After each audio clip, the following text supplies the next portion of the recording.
عملت انتخابات، مفيش حد رشح نفسه قدامي واخدها بالتزكيه، لان مفيش واحد هيقدر يعمل اللي انا بعمله. اصحى للميت واصحى للحي، اللي ميت اخلص ورقه واجري في الشوارع. اي حاجه للمصري ما بتتاخرش، يعني بسيب شغلي واسيب محلاتي واجري عشان اخلص ورق المصري. حضرتك من شويه قلت لي عاوز اعمل واعمل واعمل، وتواصلت مع السفيره هنا في القنصليه في مارسيليا وعاوزين يساعدوك السفاره هنا. حضرتك هنا انت قلت ان عدد المصريين هنا لا يتعدى 20,000 مصري. طب 450,000 ولا المليون اللي موجودين في باريس نعمل فيهم ايه؟ عندهم مقرات، في عندهم مقرات وفي ما عندهمش، وفي يعني بيحلها من موقعه في مطعمه في محله كده يعني في. الناس كلها اتفقت على حضرتك هنا في مارسيليا، ليه بقى؟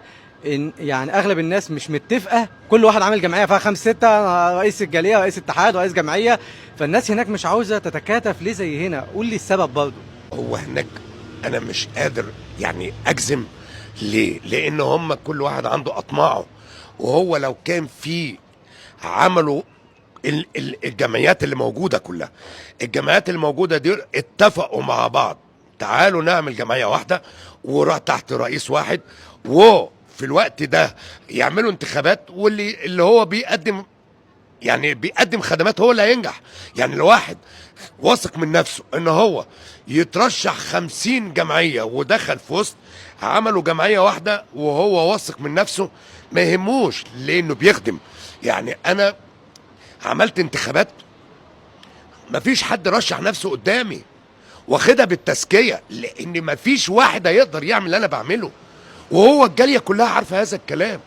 اصحى للميت واصحى للحي، اللي ميت اخلص ورقه واجري في الشوارع. اي حاجه للمصري ما بتتاخرش، يعني بسيب شغلي واسيب محلاتي واجري عشان اخلص ورق المصري.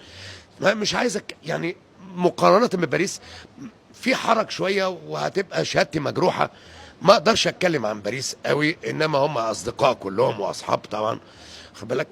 يعني ربنا يقوينا كلنا ونتحد كلنا مع بعض، يبقى كلنا في وقت واحد كلنا متحدين، هيبقى ده يدي قوة لينا كلنا، هيبقى قوة لينا كلنا.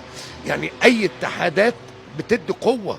ما اعرفش بقى كل واحد عمل اتحاد يغير ويقول لك نعمل اتحاد، وده اتحاد كونتر الاتحاد، واتحاد مين الاقوى، واتحاد مين اللي هيعمل، واتحاد مين اللي له علاقاته، ومين الاتحادات. يعني شغلانه، يعني مش عارف.